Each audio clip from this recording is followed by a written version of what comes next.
something very clear for you. Patrick Brown does not run for me. He will not be a candidate under my leadership. I have made it very clear why. Not because of the allegations of sexual misconduct levied against him, but because of the corrupt manner in which he has run this party. But the three of you have sat idly by while this party has been run into the ground by Patrick Brown and his corruptive practices. So Caroline, these are very nice words you've just said. Where were you when you signed on to the People's Guarantee? Where was your voice when Patrick Brown was engaging corruption? We had lots of evidence there, folks. And now, in light of all the new evidence that have been levied against him in this past week, you still three stand here and say you're fine with it? I would like you to say no. You're against corruption and you will not let Patrick Brown run under you. Please make this commitment for the grassroots members of this party and for the integrity of this party. With respect to the carbon tax, as you asked, I did not develop my position because I joined the Race for Leader for Ontario PC party. I knew right from my gut, the moment I heard Patrick Brown develop that policy in his own way, because he did not consult with the grassroots members of this party to come up with policy, he did not. I knew, unlike these three candidates, that it was wrong. It was wrong to bring in that policy, and I will fight it tooth and nail. And trust me when I say that, I will. We're going to stand with our cousins in Ottawa, with Andrew Scheer and our Conservatives, and back them up for once, and say, no, Justin Trudeau, your carbon tax is not welcome here. And I will fight it in court as necessary, because I have the grounds to do so. And if Justin Trudeau somehow still forces me, I will take the existing gas tax, change its name to carbon, and that will be the carbon tax. But no new taxes, no increase in taxes. So let's just be very clear here in Ontario. We don't have a revenue problem. We have a spending problem. So we don't need to tax Ontarians anymore. We just need to manage our budget properly. I will balance our budget, and here's where we're going to work. We're going to prioritize our spending. We know the main basics that Ontarians require and want us to fund. Infrastructure, healthcare, those are funding priorities. We don't need to fund all these special interest small programs that actually do cost quite a bit. We also have to understand that we have a problem with corporate welfare, and it's important that we reduce that and eliminate that. So giving away money to companies is not something I'm interested in. I'm interested in making sure Ontarians can keep as much money in their wallets as possible. I'm glad Doug wants to sanitize Queen's Park, but we really need to get rid of all the damage that the McGuinty-Wynne Liberals have done. And I'm going to give you a concrete example. You want another example? Here's one. Wind turbines. I pledge that if I'm leader, I'm going to take those wind turbines, I'm going to rip them right out of the ground. Beautiful. And here's why. Because families in Ontario are burdened by the cost that we're giving to these companies who generate electricity we don't need, that we sell at a loss to Americans, our friends south of the border. That's right. That's ridiculous. So those wind turbines will be gone. And we have it within our purview to do so, and I'll make sure that we set the parameters properly because we have the constitutional ability to do so. So those wind turbines, gone. I now have the unique privilege of among these candidates of living in a rural community in Ontario. So I understand intimately what it's like to not have a GP that you could in your local area, what it's like to have to commute maybe 45 minutes, almost 2 hours sometimes just to see a specialist, and I appreciate that. So I think we need to ask ourselves, how are we delivering healthcare to people who need it most? I don't believe that we should cut healthcare funding. I know it's approximately half of our budget goes to healthcare, and we only know that figure is going to grow because we have an aging population. But I believe we need to give services to Ontarians when they need it most, and healthcare is one of those services that we know Ontarians expect us to deliver. One other area that we have to discuss, though, is we need to be attracting doctors to Ontario and healthcare workers and nurses. And how are we doing that if the Wynne government is trampling on the conscience rights of healthcare workers? We need to protect the freedom of conscience, especially amongst the frontline delivery of healthcare workers. So this is something that's very important and very dear to me. And I think if we have respect for conscience rights for doctors, then we will increase the attraction for doctors and nurses and personal support workers to come to Ontario. Regarding hydro rates, we know they've doubled under the McGuinty-Wynne Liberals. It's been a disaster. Families are burdened. They can no longer afford it. So getting back to what Christine and I were chatting about a few minutes ago, we're going to get rid of the wind turbines. We're going to rip them up. And Christine, I'm going to explain to you how. Ontario has legislative supremacy. We have it within our jurisdiction and our powers to actually cancel those contracts. And while you may favor giving money to corporations and burdening Ontarians with those taxes, with those high hydro rates, I actually do not. And if you don't believe me with my research, then go speak to Professor Party at Queen's University, who wrote a detailed report for the Fraser Institute on how we are permitted to cancel that contract. I'm from the rural area. I come from Great County. Folks in the cities don't understand wind turbines. I do, because I see at least 50 of them when I drive home. It's a lot, and we cannot burden Ontarians anymore. And guess what? In the rural county, we pay more. When you're on a farm, you pay more because you need electricity to heat your barn or to put lights on in all your outbuildings. We have high hydro rates. We simply cannot afford it. Wind turbines are getting ripped out. We're done with that. Thank you very much. The number one reason, or the number one factor we need to consider anytime we think of education is, what do the parents want? We need to always factor in parental choice. So right now, parents do enjoy the choice of sending their child to a Catholic or English or Francophone school in both those options, and by all means. And as long as parents, we need to think about how can we expand parental choice in education? How can we offer more options to parents so that their child's needs are being met? And I can tell you how one way where we did not offer options to parents is with the sexual education. There, I said it. And Patrick Brown also trampled on parental rights by not offering choice to parents in sexual education. And obviously, Ontario is and hopefully will continue to be the economic engine of this country, and I'm very proud of that. And despite all the attacks Kathleen Wynne and the McGuinty Liberals have thrown at our economy, it is still somewhat robust. We need to stop throwing things at our economy. We need to stop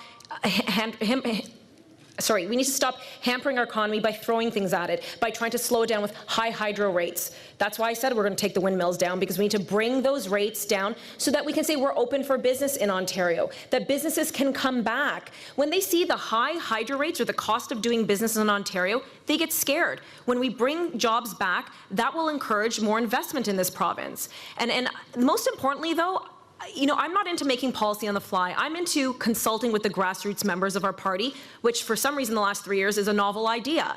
So we need to bring back local democracy and ask people in the rural communities. I'm not going to say here, and I know what Sudbury needs or what Eastern Ontario needs. We're going to consult with the local members of provincial parliament, consult with the local municipalities, and ask them, how can we best invest in your community so that we bring jobs back? We're going to listen to the grassroots. I'll tell you what we won't do, though, and this is a pivot. What we won't do is we're not going to be handpicking and bullying candidates out of running in nomination races to be our candidates. We're going to get authentic candidates. Because as Ontario PC Party members, we believe in open, public, fair, and democratic nominations. So let me talk about this. We're going to reopen the nominations that have been contentious. I'm saying that right now. We cannot stand here, and a lot of them have been in the rural areas where we need honest input for what those local areas do need.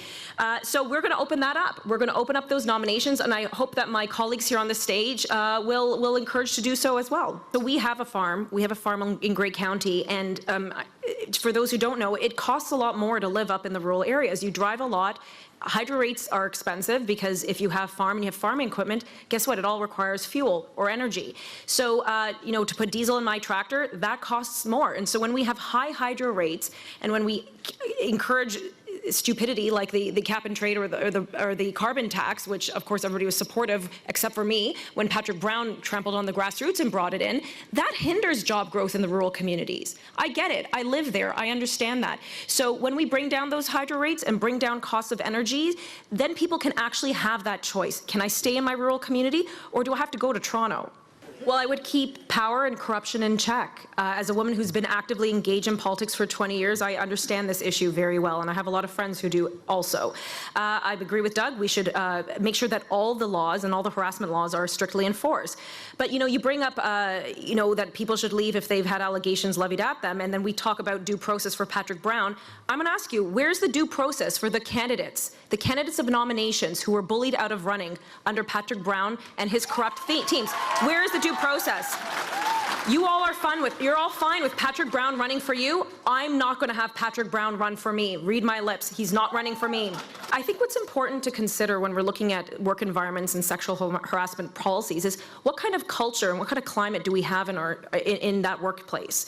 And I'm telling you right now, the culture that I've seen come out of the Ontario PC offices within Queen's Park has been a toxic culture. It's one where people routinely have abused their power and position. And not just, and again, I'm not going to address the sexual allegations levied against Patrick Brown, but I'm talking about the way he has bullied, and him and his team and the executive have abused their powers, that he has given him powers that he simply does not have, that are not in the Constitution, and the way that he has run these nomination meetings in such a corrupt manner. We have to address the corruption in our party, because if you want to deal with sexual harassment, then you got to tackle the climate. And that climate of doing what I want, how I want, when I want, it was a pervasive mentality in Queen's Park with Patrick Brown and his team, and we have to address that.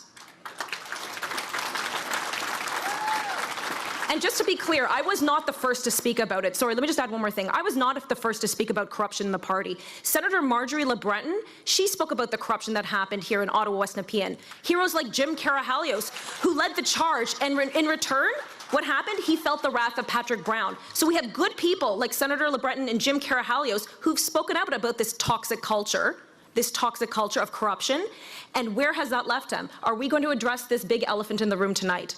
And speaking of a month ago, Caroline, up until a month ago, you were Patrick Brown's star candidate. That's right. That's right. And you were happy to be his star candidate. And you sat and you said nothing while all that corruption was going on, while candidates were being bullied, while members were being stripped of their membership. So what are you going to do? Are you going to open up the nominations, or are you going to sit again quietly and say nothing as the grassroots of this party have been neglected? Will you open up the nominations? I think I have been a very proud member of this party, working very hard to do what we need to do, which is defeat Kathleen Wynne. That is what I have been doing, along with all the other nominated candidates and caucus members. It has been a hard road, and we are doing what we need to do. I have been the one who put her name forward to be a candidate to do what we need to do with this party. Caroline, when there was no, I did not put my name forward because I would not have been permitted to run under Patrick Brown. That's because right. I'm against That's the right, sex ed Tanya. curriculum. That's right. It's you nailed true. that one.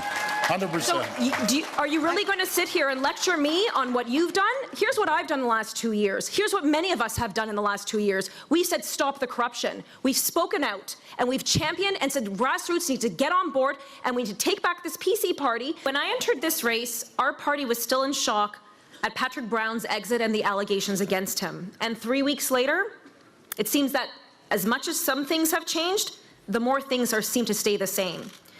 I'm sorry that Patrick wasn't here with us tonight. It truly would have been justice for Patrick Brown for him to face some tough questions on this stage tonight.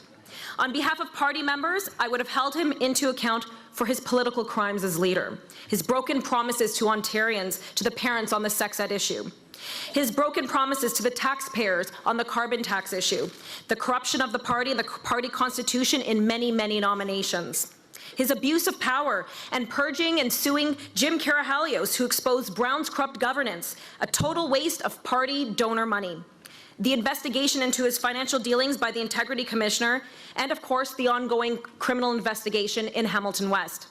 But Vic Fideli was right. It's time to move on from Patrick Brown. But moving on from Patrick Brown means that as a party, we need to move on without him. Make no mistake, coming out of this leadership, we must have a strong and united PC party, united in common cause to end the 15-year nightmare that has been the McGuinty-Wynne Liberal regime. A regime distinguished by its political corruption and its anti-family agenda. But our next leader, one of us, won't be able to do this if we're saddled with the toxic political baggage that comes from our previous and now infamous former leader. Starting this Friday, voting will begin. Let's vote to move on from Patrick Brown. And I'm the candidate who will do just that. I promised to move on from Patrick Brown from the beginning, for the taxpayers and the parents of children in Ontario. Let's move on from Patrick Brown, and let's defeat Kathleen Wynne in the next election. Please, vote for me, Tanya Granic Allen, as your #1 choice, and let's move on. Thank you.